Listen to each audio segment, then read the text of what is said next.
What's up? It's Matt. We're back with another episode of MPTV. This is the first ever studio MPTV. Usually we're traveling the country, we're at restaurants, we're talking to operators, but today is the grand opening of our new HQ in Northern Kentucky, and we've got a great event tomorrow. We have a special guest, Mr. David Scott Peters. What's going on?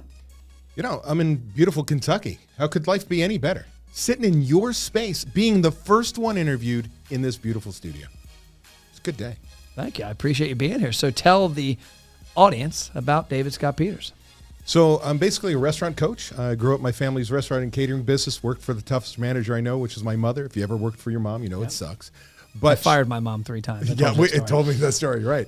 So, but I've been a franchisor. I've been a multi-unit independent operator. And since 2003, I've been coaching independent restaurants. And my real spin on coaching today is, while I'm a systems guy, it's based on my book, Restaurant Prosperity Formula. Restaurant prosperity is freedom from your restaurant and financial freedom you deserve. I've learned that my most successful people are great leaders. And when I can help you become the leader you need to be, when I help you work on you getting a life, then you're making money and you have managers. And so the focus is on you as the individual, and then your business is going to grow from it. But again, still implementing systems, still getting managers to do the work, imposing your will without being there. But the focus is really shifted to the entrepreneur. And let's go into that, because I can relate to that, because 5 years ago, my business was everything ran through me. And I was scared to put things off on people. I was actually scared that some people knew I had an employees. I don't know why. I just thought that they had to go to Matt Platt.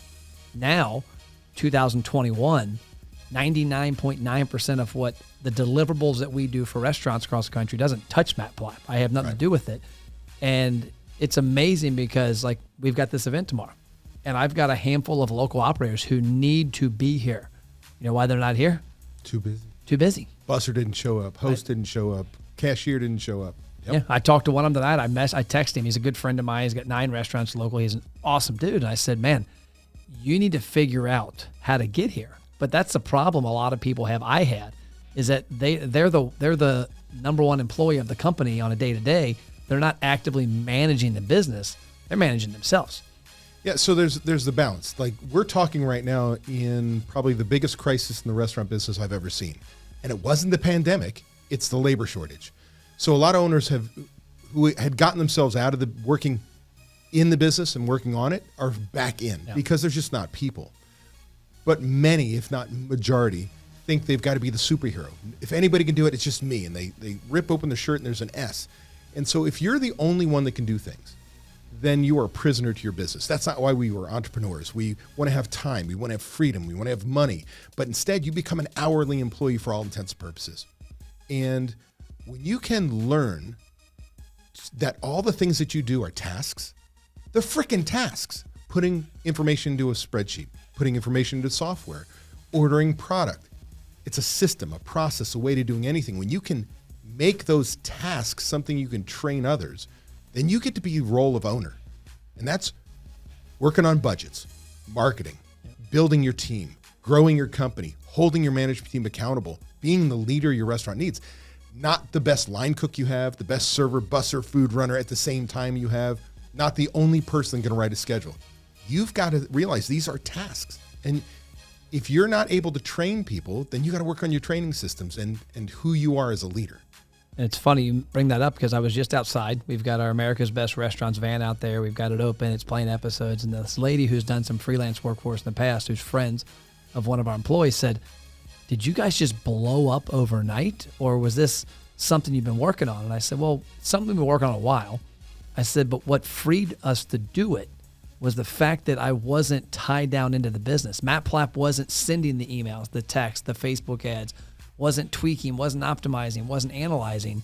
I finally got out of my own way. Like, a buddy of mine told me a while back, he's like, Matt, you're the block in the river. You're the dam. Like, you've got to let other people do it. And I had a hard time with that. So I can relate where a lot of restaurateurs, they put their blood, sweat, and tears into those 4 walls. And they got to let Joe or Javier or Michelle all of a sudden take over stuff. And it's like, it's scary. But the crazy part is, so let's take the restaurant world. If you're a chef and you're the owner of your place and you're ordering and you're running your kitchen and you're doing payroll and you're doing marketing and you're running front of house and you're doing all these things, you're doing all these things. When you give up the kitchen to your chef de cuisine, they're going to run a better food cost. They're going to train people better. They're going to schedule better because they only have this one little section of your business to worry about, not everything. And so all of a sudden, you have somebody in charge of your bar, you have somebody in charge of your front of house, somebody overseeing the day-to-day operations, and you focus on the big stuff. Yep. Give me the data, let me interpret and change where my business is going, the direction I want to go, choose the right people, train the right people. Like you explode. But when you, again, they're tasks. Yep. And all of a sudden, when you do a good job selecting the right people and training them, they're going to do a better job than you in their one little area of responsibility because that's their world, not you as the entrepreneur of the whole business. And what you just explained when you said they explode, that's what I was telling Susan. I'm like, that's what happened with us. Was I was always involved. And I didn't have a whole lot of problem getting out of it. I just was kind of scared, like, what will my clients think? Kind of like maybe the restaurateurs think, or my customers think. And so when I got out of the way, there's a book called Deep Work that I read by Cal Newport. The Deep Work studios here at our office, the Deep Work shared space, kind of a space we're creating for restaurateurs. My vision is that free of charge, any restaurateur can come here and work. If you're out of town, fly in, spend a week here. You got no employees bugging you. You get deep in it. But when that book and everything else kind of get pulled together for me, and I was telling Susan, I said, no, this America's Best Restaurants idea was always there. It's just I was finally able to get out of my own way and have enough bandwidth in my head because now all of a sudden I'm not doing 20 things. I'm doing 1 or 2 things, and my team are collectively doing all those other things. And that's, I'm going to summarize that in a different direction. I find that a lot of restaurant owners don't spend enough time strategic thinking, working strategically on their business. They're worried about day to day. And so when you were able to free yourself up, that strategic thinking allowed you to see the opportunities. Yep. Like it is crazy when, there's those operators that, they may have a second location opportunity. They're like, I can't see how I can get there. But when they get the one restaurant working and they're leading, man, they see second, third, fourth, fifth opportunities. They come at them and you get to make a decision because you are open to new ideas, open to new opportunities versus closed off and just worried about day to day. It's huge as entrepreneurs. Forget about whether you're a restaurant owner, an entrepreneur. Oh, I laid out a plan the other day for a friend of mine on our company, how we're going to hit 250 million in 7 years. And he looked at me, he's like, holy shit, like how? Like, how did you see this? And I said, honestly, I didn't see it 3 or 4 years ago. But when I got out of the way, when I got out of the kitchen, so to speak, and I let my team do the stuff they're awesome at, it allowed me to kind of blossom my mind. The other thing that also helped me a lot, and I think this is a problem with our environment today, is the minute I started like getting my head out of my phone, like our acronym ABR, Attract, Build, Retain, used to be ABA, and I'm like, man, it'd be cool if it was ABR. And like I was also trying to think of different things, but also like the theory behind it of how I started to really envision it came from when I was at a climbing park. My daughter and her boyfriend were doing this big thing in the air, and my wife and son had their phones. I don't take my phone out when I go with the family. I'm like, you know what? I'm going to be present. And it's amazing when you don't have your phone to look at for Instagram or a Gmail or whatever, that you just think. And while I'm watching Paige and Mason climb this thing, wondering if they're going to fall off and I got to go catch them, my mind just started thinking of things. I find it all the time. I think that's another thing. Do you find restaurateurs that it's a busy business. I mean, it's the minute they walk in the door, it's distraction. And then the minute they get out, it's distraction, or at least trying to relax. So I talk to them about 2 things. One is finding something outside of the restaurant to get a life back, whether that's date night with your spouse, making the time, whether it's working out, finding a sport, finding a fantasy football. What is your thing that pulls you away, gives you time away? Like 15 years ago, it was golf for me. I'd go there and I'd be like, phones off, and all I'm doing is focused on this little white ball moving forward. Well, I haven't played in about 12 years or so.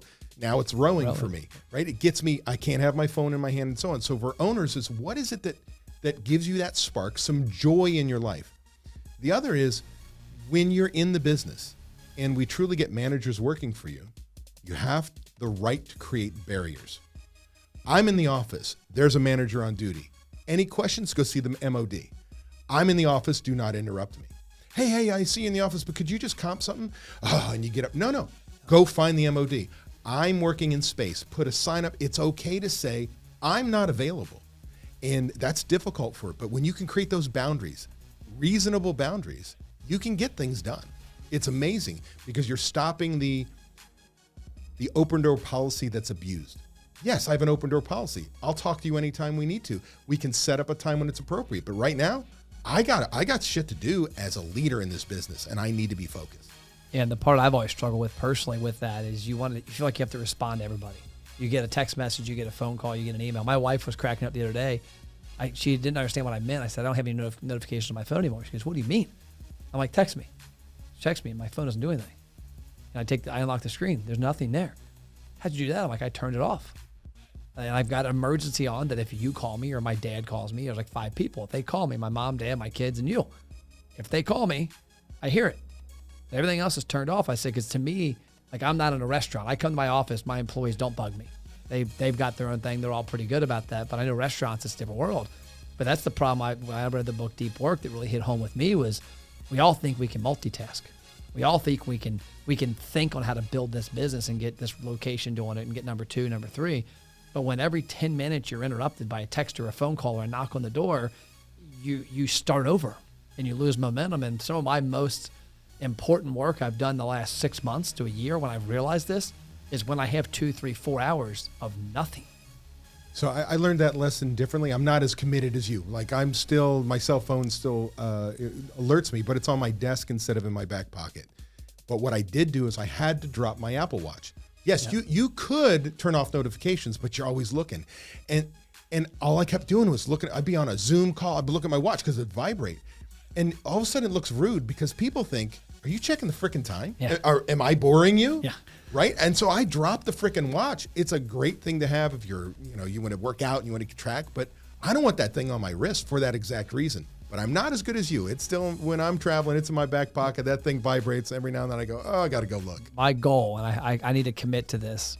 My goal is by January 1st, I need to write it down. I'm going to get rid of I'm going to have a flip phone.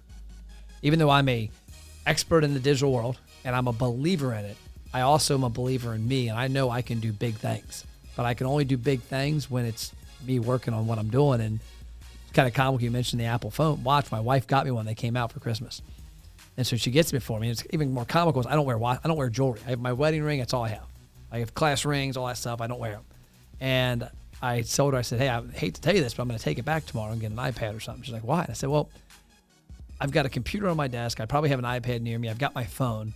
I don't need one more thing telling me I need to call somebody or text somebody or get an email. I said, so to me, it's just a distraction I don't really need. But I think that in the restaurant world, like I'm fortunate, and I've been in restaurants and I watch them. I go to clients. I have a habit of going in restaurants and hanging out with clients, but not even to talk to them, just to watch. And it's pulled every which way.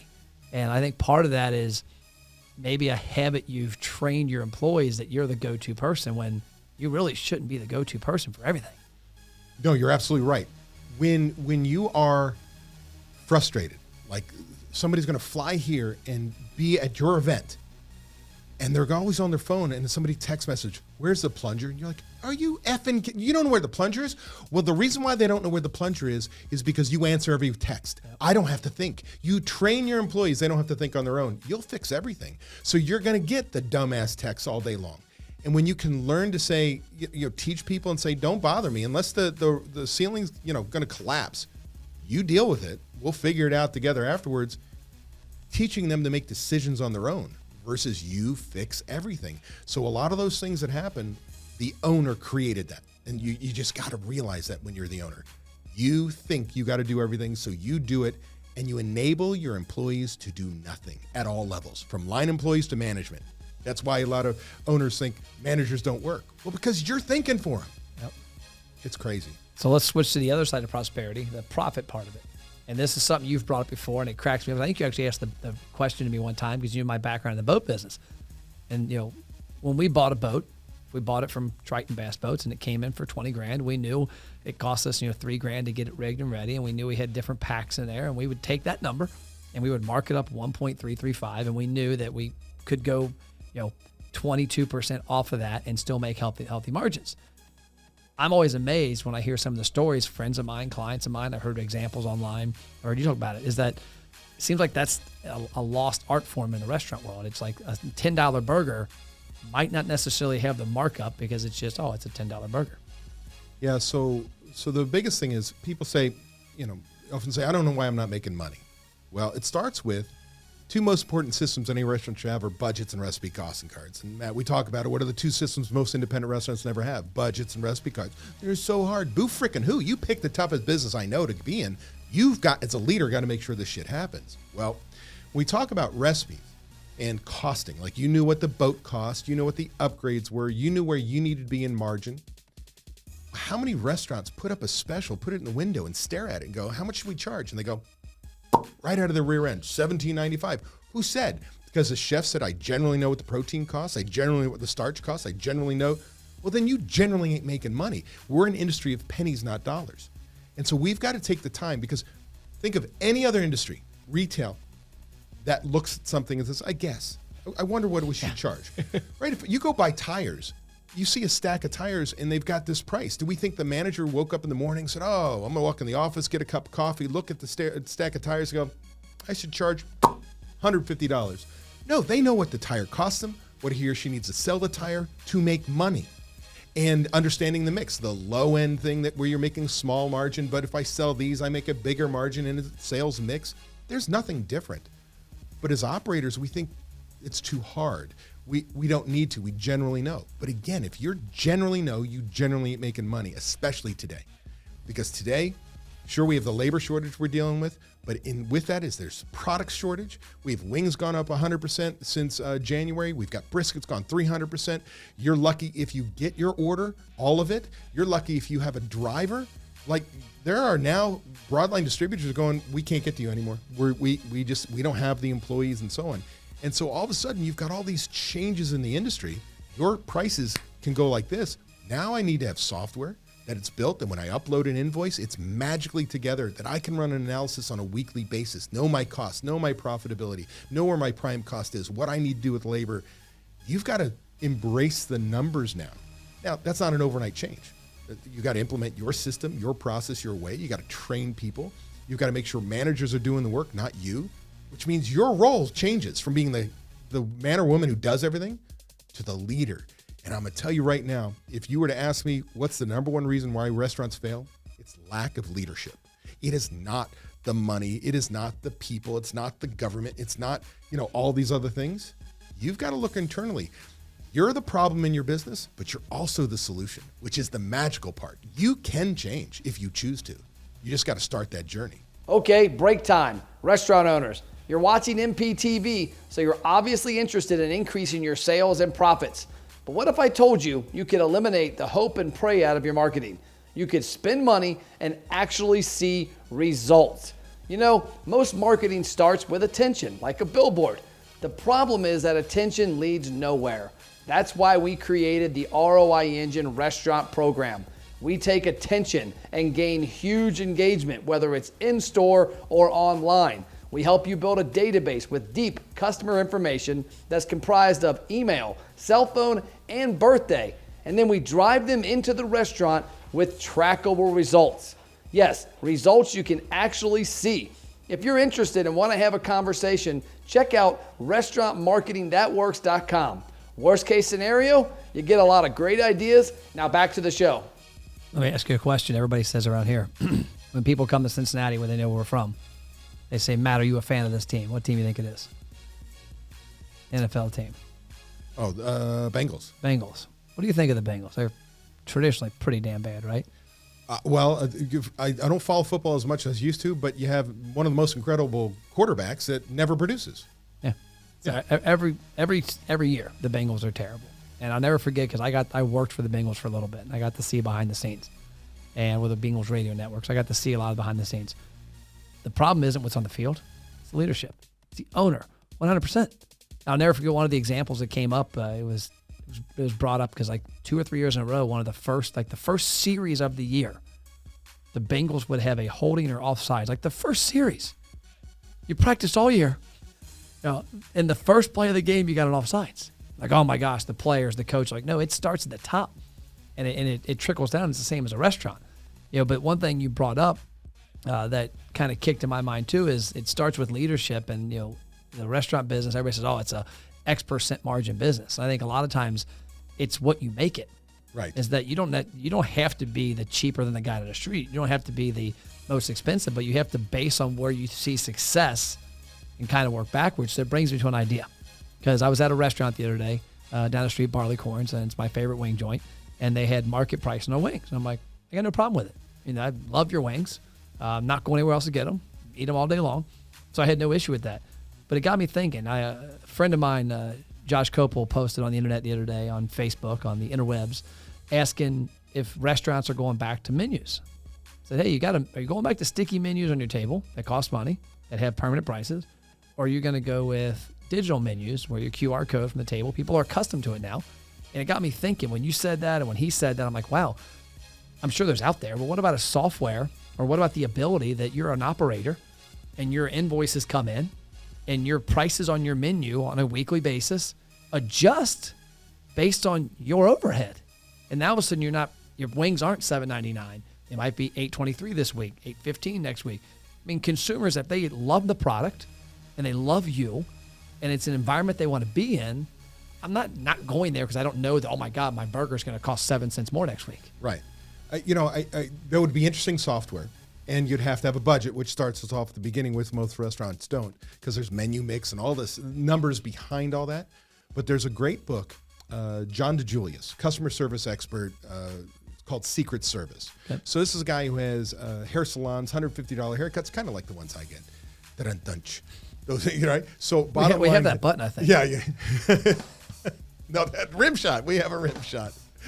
So with that said, what John DeJulius talks about with wow customer service, we make price irrelevant. And the greatest example is, he goes, we had a $15 haircut place open across the street. Now in the restaurant business, you get a chain like a Cheddar's.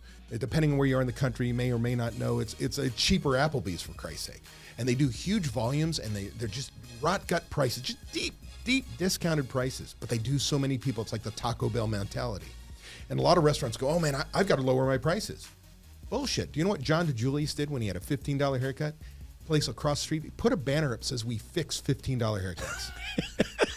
Because with wow customer service, you make price irrelevant. Think about what's the difference between a Motel 6 and a Ritz-Carlton, right? They're both rooms. It's all the amenities and the fact that the Ritz-Carlton knows your name. They pass, like when you're in the limo, they pass it to the doorman. Doorman calls by your name. By the time you get in line, they call you by your name. They've got a database of your favorite pillow, your favorite robe, your favorite, and they make this hospitality seamless. They anticipate your needs and meet them for you before you even say a damn thing. Well, the restaurant business is the same thing. John talks about one of the things he did, and I long ago, before there were podcasts, I used to do CD interviews and send them off. And I had John on there, and he had a client, had a restaurant with wine, stellar wine list. And what they did is they printed off Avery labels from the private stock of. So if I had a regular come in, and you came in and said you ordered, can I get my XYZ, whatever it is, Chateau Saint Michel. I'm sure it's something nicer than that with you. But with that said, they'd slap the label on it, bring it to the table from the private stock of, and people would be like, you have your own private stock? Well, like those little secret service things that just make you feel like this is my restaurant.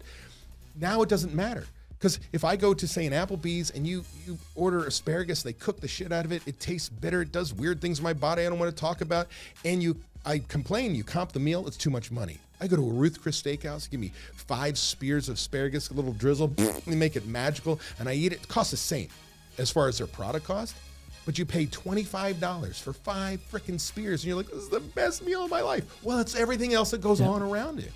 And so we've got to stop focusing on price. Start delivering incredible service. Create memories. We're in the hospitality business. Start living it. Now your product is not as important. Don't get me wrong, it's important. But I will tell you, a lot of chefs hate when I say this.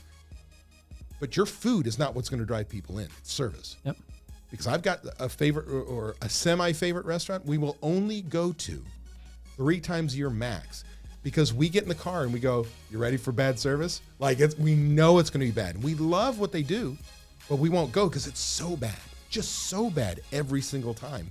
It drives us away. And so you really got to focus on service. And talk about experience. I recently found my normal hotel now in San Diego. I was out there this past week, and I've been there a lot, and I always just stay wherever. And stayed at a place called the Pineapple. And apparently they have like 5 or 6 of them, New York and Boston and I think Seattle. And unbelievable. And I've never been wowed by. I mean, I've been in high-end, crazy hotels that it's luxury. This place wasn't luxury. It was like $130, $140 a night. But once they had this fee they charged, like $10, $20. It was like internet, all this stuff. And you don't think anything of it. Everybody charges stuff. Right. But their internet, like my video guy, David, he was like, Matt, the internet here is unbelievable. I can upload stuff so fast. Well, then you check in, they go, hey, by the way, Mr. Plapp, you and your guests have a $10 budget that you can choose from every day from anything in this fridge. And they had the stuff you want, Doritos, M&Ms, Coke. They had all this stuff. They said, oh, by the way, there's also coffee and water available 24 hours a day, bottles of water free of charge. And I'm like, you're accustomed to getting the $5 bottle of water. You're accustomed to having no good snacks at the restaurant or the hotel. And then the bedroom, they had all these little things. It wasn't a fancy place, but they had all these little, like the bed they said, we don't want you to struggle with your spouse on the bed. So we gave you 2 sets of half comforters. I never seen that. Like I thought it was a sleeping bag, but it was like literally a half comforter. But I left there and I told the manager, I said, hey, I saw our door up. I said, well, I will not stay anywhere else when I come to San Diego. Like, I don't care what the rate is, just from a standpoint that the little things you did blew me away. And yes, you're just a hotel, but everything else, I mean, for me, I'm like a little kid too with snacks. I like the fact that I don't have to go fork out $5 for a bottle of water, or you've got the 3 different types of M&Ms in the refrigerator. They're cold. It shows that somebody's paying attention. Yep. And I think that's where a lot of restaurants, it's the race to the bottom. A lot of times it's the race to beat that person on their price and everything else. Well, think about this. As simple as if you're going to want another drink, a soda, just say soda tea, non-alcoholic beverage. Oh, do you want another one? Don't freaking ask me. Bring another one and take the half-empty one away. Don't ask me to move the frickin' straw. Give me a new straw. And also, you want another drink? Oh, yeah. Don't take my drinks away. So you have a new one. Because all of a sudden, like I remember my son had his braces. He was a preteen and was eating fettuccine Alfredo. Like, you ever wonder, am I getting my drink back? Well, sure enough, I got his because there's a straw with freaking food on the end. I'm like, don't take my drink away. Don't ask. Like, what is it really the cost of that NA Bev? Like, read your table, anticipate their needs. It's simple things like marking the table. If you ordered a steak, there had better be a steak knife dropped at that table way before the food comes. You order soup, there better be a soup spoon way before because we don't want to stop our conversation and go, hold, can I get all of a sudden, the incredible part about wow customer service isn't wow, jazz hands like in Friends. It is anticipating needs that if you and I walk in the door and we're having a conversation, we're immediately greeted. We're seated. We don't chasing somebody. How's your day? Da-da-da. They seat us. That the steps of service are being followed. Within 2 minutes, somebody's at our table. But it's that we continue our conversation. We don't worry about that we don't have salt or pepper. We don't worry about the table's dirty. We don't worry about dust bunnies. Everything, our needs are anticipated, met for us. We walk out the door and we get that big, hug going. And we go, dude, what a great time. This place was awesome. We should come back. But because we created a visceral memory together, the restaurant, what they did is allowed us to create a memory. And that's what you got to remember is it's setting up all the details that the guests have a great time. It's not creating the great time for them unless you read it that way. If I'm sitting at a bar and I'm traveling by myself and I make moves that I want you to talk to me, then by God, your job is to entertain me. Read your tables, find out what's going on. But again, wow customer service is that you hit all the little details that you and I never broke a connection. Yep. And that's when you go, this place was awesome. Yeah, it's the things we expect. Because I can't tell how many times I've been at a restaurant and you get a burger and fries and you might want A1 or ketchup and then you ask for ketchup. And if I'm a server and somebody asks me for ketchup, I'm aware of why they want the ketchup. I'm going to get it ASAP.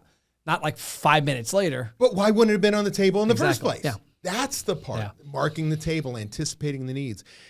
And here's the deal. It's so easy to meet expectations because our expectations are so freaking low right now. To wow a guest means just do the damn job. Yep. And we're not. We fail as an industry. We just fail miserably. And a part of it is, as an industry, we do not train our people.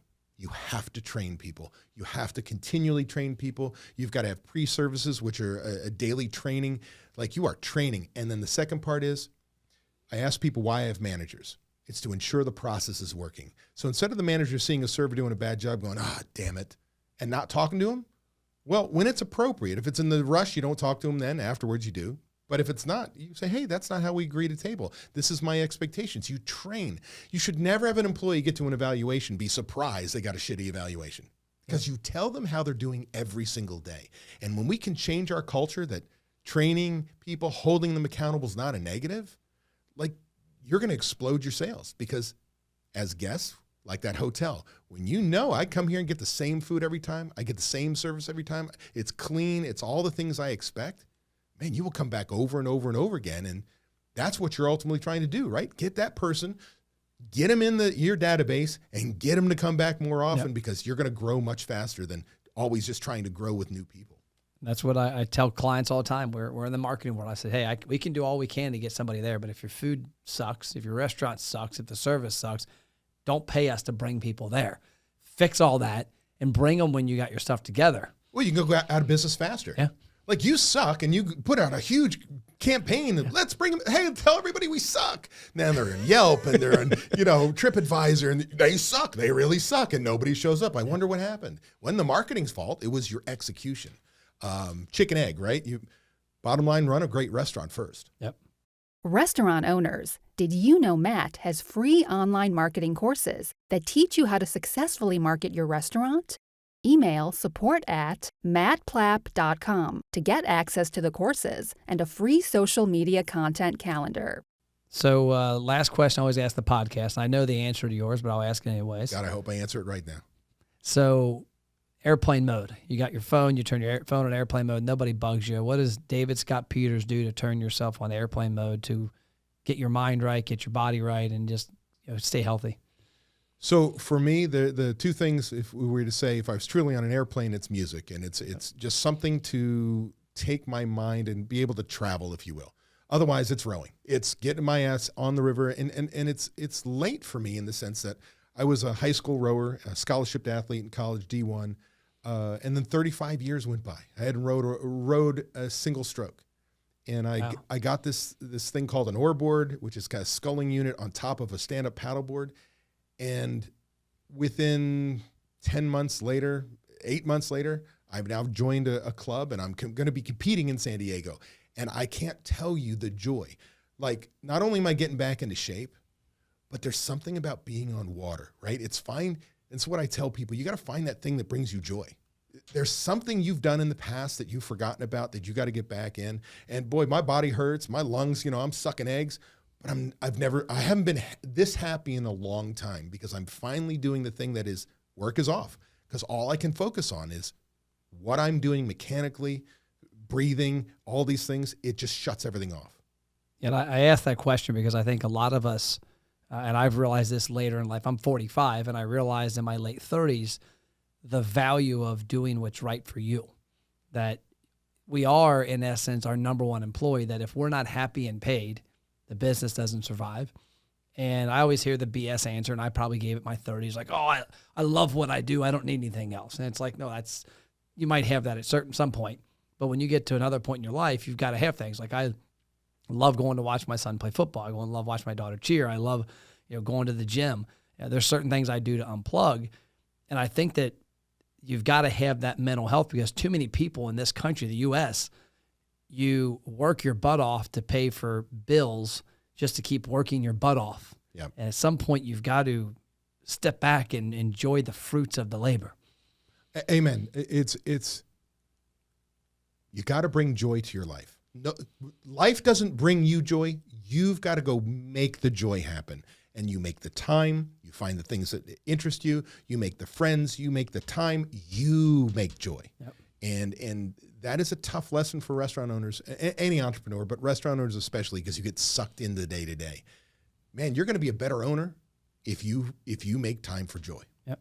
So how can people find you? How can they find out about you? I know that obviously the book's awesome. I've got it. It's on Amazon. There's probably other places you can get it, but how can they reach out to you? So any online bookseller, so Restaurant Prosperity Formula, what successful restaurateurs do.